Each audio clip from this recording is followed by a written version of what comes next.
महाभारत की यह कहानी न्याय, प्रतिशोध और द्रौपदी की अद्भुत बुद्धिमत्ता को दर्शाती है।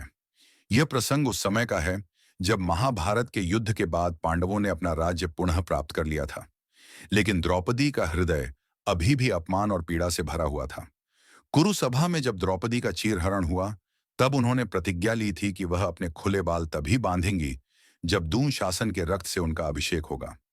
इसके बाद पांडवों ने कौरवों से युद्ध किया और भीम ने दुःशासन का वध कर द्रौपदी की प्रतिज्ञा पूरी की। लेकिन इस घटना के बाद भी द्रौपदी के मन में एक और प्रश्न था। क्या युधिष्ठिर, जो धर्मराज कहलाते थे, अपने जीवन के उस क्षण में धर्म का पालन कर रहे थे जब उन्होंने द्रौपदी को जुए में दांव पर लगा दिया? इस विचार ने द्रौपदी के हृदय में युधिष्ठिर के प्रति रोष और सवाल को जन्म दिया। एक दिन द्रौपदी ने एक यज्ञ की तैयारी की। यज्ञ के लिए एक विशेष आहुति की आवश्यकता थी। उस व्यक्ति का रक्त जिसने सत्य के नाम पर किसी निर्दोष को पीड़ा दी हो। इस आहुति को एकत्र करने के लिए द्रौपदी ने युधिष्ठिर के रक्त का चयन किया। जब द्रौपदी ने युधिष्ठिर के पास जाकर उनके रक्त को पात्र में इकट्ठा करना चाहा, तो युधिष्ठिर ने उससे इसका कारण पूछा। द्रौपदी ने स्पष्ट शब्दों में कहा, हे धर्मराज, आपने अपने धर्म के पालन के नाम पर मुझे जुए में दांव पर लगाया।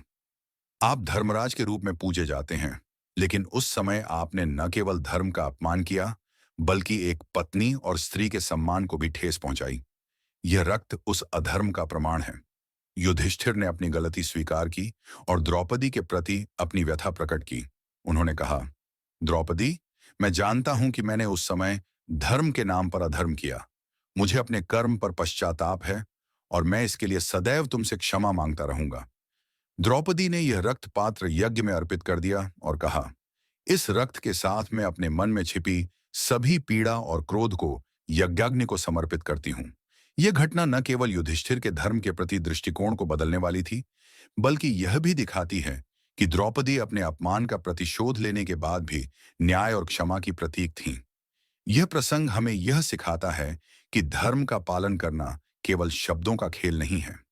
सच्चा धर्म वही है जो सभी के सम्मान और अधिकारों की रक्षा करे।